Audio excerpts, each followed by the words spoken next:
Welcome to Eye Contact. I'm Oliver Findl. Today we're talking with Dr. Laura Wielders from the PREMED study. Hello, Laura. Good morning. Thank you for having me here. We're having you here because of the PREMED study. It's a landmark study, and as you know, an ESCRS promoted and sponsored study. So my question is, just give us a very short overview of what happened in that study. Yes, what we did is we actually tried to have better guidelines on the prevention of CME after cataract surgery, because there are some guidelines and they are different in many countries and many places over the world. So we try to find a better guidelines on the prevention of CME after cataract surgery. So what we did is that we found 13 study centers all over Europe, and they were cooperating with us together to have a large multi-center trial to investigate this important clinical question. Because I think the problem is also that everybody does it differently, no? I mean, Yes. I think you evaluated beforehand that Yes. some people use only steroids, other people only use NSAIDs, other Yes. people mix, and then some 2 weeks, 4 weeks, 6 weeks. It's all over the place. Yes, there are many different guidelines and many different ways of clinical practice how to treat your patients after cataract surgery. So that was really a problem that we faced, and there are many studies who investigated the question before, but they were mostly small, and that's why they all have different outcomes and why we didn't have good guidelines before. Because I think also many of the other studies looked at inflammation after surgery, which is fine. Yes. But you looked at something different. You looked at CME, Yes, which is obviously the one which actually causes trouble. Yes, that's the reason why people get suboptimal visual acuity, and that is what they notice after cataract surgery. So how did you define CME? We defined CME, well, actually the main outcome of the study was the increase in central subfield macular thickness, so that was just the retinal thickness in the central area. But also with, I guess, always modern OCT equipment in all these centers, yeah. Yes, and the most clinically relevant outcome is, of course, the incidence of CME. So we had CME defined as an increase of at least 10% as compared to pre-operatively with cyst-owned OCT, and all the OCTs were reviewed by masked retinal specialists. And then we had two definitions actually. We had the definition of CME and we had the definition of clinically significant macular edema, because that is what the patient noticed. And then we had the same definition as CME with less than 0.2 logMAR improvement and visual acuity as compared to pre-operative. So CSMEs actually also included vision? Yes. Okay. Yeah, that's important for your clinical practice. Yes. And so which groups did you have? And how did you randomize and what did you randomize? Yes, we had two groups. It were actually two separate studies. First was on non-diabetics. So all the patients had no risk factors for developing CME. So there were no epiretinal membranes. There were no patients with uveitis, no risk factors. And they all underwent regular uncomplicated cataract surgery. The second group we had were diabetics, and they also had no other risk factors except for diabetes. Okay, and so let's talk about the general study first, the non-diabetics. How many patients did you actually include? 914. 914, Yes. okay. And what were they randomized to? We had three groups, and the first group received bromfenac twice daily. So an NSAID, a non-steroidal? Yeah, non-steroidal. They started 2 days pre-operatively and used it 2 weeks post-operatively. Okay. And then the second group was the corticosteroid group. They used dexamethasone 4 times daily, which was a tapering scheme after surgery. So over 4 weeks? Over 4 weeks, yes. It was 4 times a day during the first week, and then 1 drop less per day every following week. And then we had a combination group that had the same dosing scheme, but they used both bromfenac and dexamethasone. Okay, so what was the main result for that study, for the non-diabetics? Yes, yeah, we found that the incidences were significantly different between the groups. And the incidence of CSME was 3.6% in the bromfenac group. It was highest in the dexamethasone group, where it was more than 5%, and it was lowest in the combination treatment group, where we found an incidence of 1.5%. So that was significantly lower than the dexamethasone group. So I mean, these numbers are quite high, because when we classically thought about CME, we say 1 to 2%, don't we, when we do an informed consent. Now, obviously, here we're using OCT, so it's a little different. So do you just want to comment on that? Yes, I think the most studies investigating the incidence of CME, there are large studies, but they are retrospective. So they do not investigate every patient after cataract surgery, not always. And we had a careful examination, and each patient had an OCT after cataract surgery. And in general practice, not every patient will have an OCT after surgery. And CME is mostly noted if patients complain of blurred vision or contrast sensitivity, and then people will make an OCT and will find CME. But we had an OCT in all patients, and even the smallest cysts were taken into account. And when was that examination actually done? How long after surgery? We had 2 examinations at 6 and at 12 weeks, because we know that CME mostly develops within 3 months post-operatively, with a peak incidence at 4 to 6 weeks post-operatively. So that is why we chose 4, 6 and 12 weeks. And so what is your take-home message from that study in the non-diabetics? The most important message is, if you want to optimally prevent CME, you have to use both drops. You have to use dexamethasone and bromfenac or any other NSAID to optimally prevent CME after cataract surgery. And are you actually doing that at your center now? At our center, yes. We actually used both before the PREMED study started. So we are using nepafenac and dexamethasone at this time. The only thing we changed is that we started 2 days pre-operatively, and patients will use the drops a bit longer, so they will use it 2 additional days.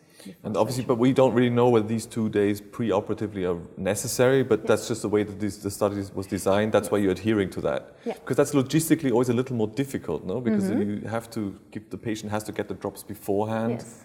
Yeah, I think maybe by the way that our clinic is working, it's not that difficult, because all patients will visit us before a few weeks before the surgery, and for a pre-op exam. Yes, and we will give them the recipe, just instruct them to start 2 days pre-operatively. So they get the prescription, and then ideally they get the drops and actually start. Yes, and of course you do not always know whether the patients will get the eye drops, but. I think yes, it will. I think it works fine. Yeah. Now, what about the diabetics? That's a different subgroup. How many patients were in the diabetic study? 214. Yes. And what did you do there? We treated all patients with bromfenac and dexamethasone, as in the non-diabetic. So combination therapy, topical for everybody. For everyone. Okay. Yes. And then we investigated the efficacy of a subconjunctival injection of triamcinolone, which was 40 milligrams. And we investigated... So at the end of surgery, subconjunctival, that a depot, essentially, a small... Yes. And the second treatment we investigated was an intravitreal injection of Avastin. And we compared the efficacy of both treatments, because there was no interaction between both of them. And so what was the main outcome of that study? We actually found 2 things. First, we saw that Avastin did not have any role in prevention of CME. I mean, these are all, sorry, these are all patients who did not have a diabetic macular edema? No, they had no significant macular edema before surgery, and most of them also did not have diabetic retinopathy. So these were well-controlled diabetics, actually? Yes, so it's not sure whether the results of the PREMED study can be extrapolated to patients with severe diabetic retinopathy. That's a bit difficult. Yes, but in the patients without diabetic retinopathy, we found that the Avastin had no significant effect. And we also investigated the triamcinolone, which had a very clear role in prevention of CME, because none of the patients who received subconjunctival injection of triamcinolone had CME after cataract surgery. So none of them developed. And what about the group that only had topical, so the control group, if you want? Yes, what we did is actually that we had a 2x2 factorial design. So we compared the patients with Avastin versus no Avastin, and with triamcinolone versus no triamcinolone. So the study was not designed to investigate the incidence in all 4 groups separately. But what we, of course, I was a bit curious about what we would find, and mostly whether we would find a difference in the control group of the diabetics and the combination group of the non-diabetics, because they use the same medications. And if we compare that with the literature that is already known, we found comparable results. We found that in diabetics without diabetic retinopathy, the incidence of CME is approximately 4 times as high as in non-diabetics using the same drugs. Yes. That's pretty significant. Yes. Now, obviously, when we do steroids and subconjunctival injection, we're a little worried about patients who may actually go up with the intraocular pressure. So what was your finding concerning intraocular pressure? Yeah, that's a very good question, because we did find a significant increase in intraocular pressure. We found that approximately 7% of patients who received the triamcinolone had an increase of IOP above 25 millimeters of mercury, and 15% had an increase of 5 millimeters mercury from baseline. So that's actually really significant, and that's something that should be taken into account. And moreover, there are some studies who found that a subconjunctival injection of triamcinolone can cause increased IOP even after 3 months post-operatively. Okay. So it's very relevant to have those patients checked up regularly to see whether they will be developing an increased IOP. So are you actually using this protocol now at your institution? We are not treating every diabetic with triamcinolone, because I think, or we personally think, that the risk of an increased IOP is too high to give it to every diabetic. But I think that it's more important to think about your patient before you do the cataract surgery and to evaluate all the risk factors. And if you have a patient with a high risk of developing CME after cataract surgery, then it's relevant to give a subconjunctival injection of triamcinolone. But how do you know? I mean, who is at risk? So you're talking about patients who actually have diabetic retinopathy, more pronounced, moderate or whatever. Yes. Patients who already have a diabetic macular edema, I guess. So these you will also give an injection? Yes, we could give an injection of triamcinolone in patients with diabetic macular edema preoperatively. You could also think about giving an intravitreal injection of Avastin. Or both. Yeah, or both, yes. Although the PREMED study did not investigate other groups of patients, but you could maybe also use the triamcinolone in patients with uveitis. That's something we did not investigate, but that's something to keep in mind. Yes. So what is going to happen next? I mean, is this the end of the study and that's done? Or is anything going to follow up? Are you still doing any analyses and maybe publishing on these? Because, I mean, these 2 publications which you've written have been published in the Journal of Cataract and Refractive Surgery just recently, and obviously available also to everybody who's interested in, who's an ESCRS member online on the ESCRS website.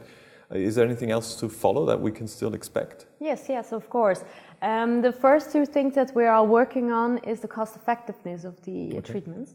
And that is already a lot of work has been done. And to briefly summarize the results we found for the non-diabetics, we actually found that using only bromfenac versus using a combination of both was equally cost effective if we are looking at the quality of life of patients after surgery. And the reason probably is because the steroids are quite cheap.